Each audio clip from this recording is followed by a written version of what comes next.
क्या इस चमड़ी के रंग का खेल शहजादे को किसने इजाजत दी है? संविधान सर पे लेकर के नाचने वाले लोग चमड़ी के रंग के आधार पर मेरे देशवासियों का अपमान कर रहे हैं। शहजादे, आपको जवाब देना पड़ेगा। लोकसभा चुनाव के दौरान पहले से ही विरासत टैक्स को लेकर चौतरफा घिरी कांग्रेस पार्टी पर अब एक और संकट मंडराता दिख रहा है। और ये मुसीबत कोई और नहीं बल्कि इंडिया ओवरसीज कांग्रेस के अध्यक्ष सैम पित्रोदा के हालिया बयान के चलते कहीं ज्यादा बढ़ चुकी है। पहले संपत्ति बंटवारे को लेकर विवादित बयान देने के बाद अब इंडिया ओवरसीज कांग्रेस के अध्यक्ष सैम पित्रोदा ने भारतीयों के रंग को लेकर टिप्पणी करके कांग्रेस को बैकफुट पर धकेल दिया है। हालांकि कांग्रेस ने सैम पित्रोदा के स्टेटमेंट से किनारा जरूर कर लिया है, लेकिन इसे लेकर बीजेपी और पीएम मोदी कांग्रेस को बख्शने के मूड में नहीं दिख रहे हैं। क्या हमारे देश में ये शहजादे, मैं बहुत गुस्से में हूं आज दोस्तों, लेकिन आज शहजादे के फिलोसोफर ने इतनी बड़ी गाली दी है जिसने में गुस्सा भर दिया है। क्या मेरे देश में चमड़ी के रंग के आधार पर लोगों की योग्यता तय होगी? क्या इस चमड़ी के रंग का खेल शहजादे को किसने इजाजत दी है? संविधान सर पे लेकर के नाचने वाले लोग चमड़ी के रंग के आधार पर मेरे देशवासियों का अपमान कर रहे हैं। शहजादे, आपको जवाब देना पड़ेगा। दरअसल सैम पित्रोदा ने एक इंटरव्यू के दौरान ये कहकर विवाद खड़ा कर दिया है कि भारतीयों के रंग में काफी विविधता है। यही नहीं, उन्होंने कहा कि नॉर्थ ईस्ट में रहने वाले भारतीय चाइनीज जैसे दिखते हैं, पश्चिम के भारतीय गोरे दिखते हैं, तो वहीं सैम पित्रोदा का मानना है कि दक्षिण में रहने वाले भारतीय अफ्रीकी जैसे दिखते हैं। अब सैम पित्रोदा ने जैसे ही अफ्रीकी चीनी राग छेड़ा तो पीएम मोदी ने उनके इस बयान को कैच करते हुए कांग्रेस के ही खिलाफ माहौल बना दिया। ये शहजादे के अंकल, वो उनका फिलोसोफर एंड गाइड है।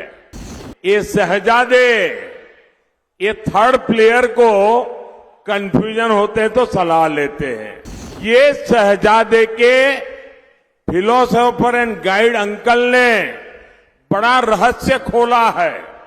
उसने कहा है कि जिनका चमड़ी का रंग काला होता है ये सब अफ्रीका के हैं। मतलब आप सबको, मेरे देश के अनेक लोगों को चमड़ी के रंग के आधार पर उन्होंने इतनी बड़ी गाली दे दी कि चमड़ी का रंग देख करके उन्होंने मान लिया कि द्रौपदी मुर्मू भी अफ्रीकन है। उधर सैम पित्रोदा के बयान पर बवाल बढ़ने के बाद कांग्रेस पार्टी ने इससे किनारा कर लिया है। कांग्रेस नेता जयराम रमेश ने भारतीयों के रंग को लेकर सैम पित्रोदा की टिप्पणी को दुर्भाग्यपूर्ण और अस्वीकार्य बताया। सैम पित्रोदा द्वारा भारत की अनेकताओं को जो उपमाएं दी गई हैं वो बिल्कुल गलत है, दुर्भाग्यपूर्ण है और अस्वीकार्य है, बिल्कुल अस्वीकार्य है। भारतीय राष्ट्रीय कांग्रेस इन उपमाओं से अपने आप को पूर्ण रूप से अलग करती है और इसका खंडन करती है। बता दें कि इससे पहले भी सैम पित्रोदा ने अमेरिका के विरासत टैक्स का हवाला देते हुए इस पर भारत में चर्चा करने की मांग की थी। असल में ये वही विरासत टैक्स है जो किसी शख्स के मरने के बाद उसकी संपत्ति के बंटवारे पर लगता है। कहा जा रहा है कि सैम पित्रोदा ने एक बार फिर बीजेपी को फुल टॉस बॉल दे डाला है, जिसकी उसे लोकसभा के चुनाव में तलाश थी। यही वजह है कि अब बीजेपी इस मुद्दे को जमकर उछाल रही है। बता दें कि ये पहली बार नहीं है जब पित्रोदा के बयान ने कांग्रेस को मुसीबत में डाल दिया हो, बल्कि इससे पहले भी कई बार सैम पित्रोदा के चलते कांग्रेस को मुंह की खानी पड़ी है। 2019 लोकसभा चुनाव के दौरान पित्रोदा के एक बयान पर खूब बवाल मचा था, जब उन्होंने सिख विरोधी दंगे के बारे में कहा था कि 84 में हुआ तो हुआ। उनके इस बयान को नरेंद्र मोदी और अमित शाह ने हाथों हाथ लेकर कांग्रेस पर जमकर हल्ला बोला था। मिडिल क्लास पर टैक्स थोपने जैसी बात और बालाकोट स्ट्राइक पर संदेह करके भी सैम पित्रोदा कांग्रेस का काम खराब कर चुके हैं। पिछले साल जून 2023 में भी सैम पित्रोदा के एक बयान से राजनीतिक विवाद खड़ा हो गया था, जब उन्होंने कहा था कि मंदिरों से बेरोजगारी, शिक्षा और स्वास्थ्य जैसी भारत की समस्याओं का हल नहीं निकलने वाला है। बता दें कि पित्रोदा ने ये बयान अमेरिका में राहुल गांधी की मौजूदगी में दिया था। हालांकि बाद में कांग्रेस ने पित्रोदा के इस बयान से भी किनारा कर लिया था।